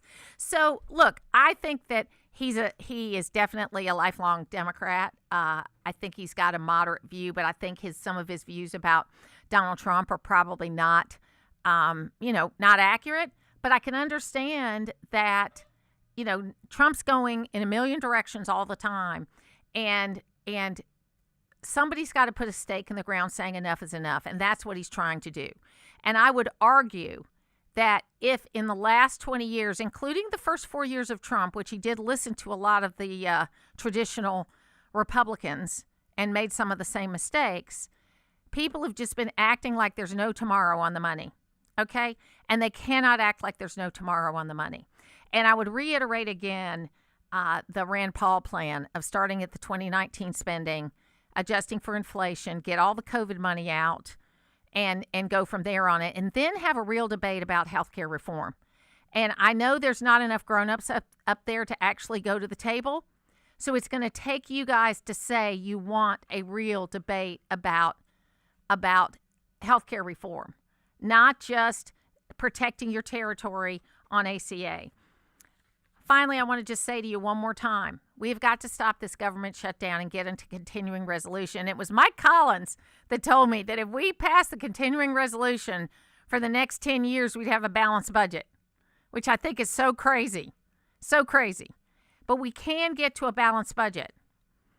I had a friend of mine propose an idea about what we need to do with illegal immigration and how we need to fix the people that are here that aren't breaking the law other than coming here illegally. They're working, their families are here, in a way that we can give them legal status and also make money on it.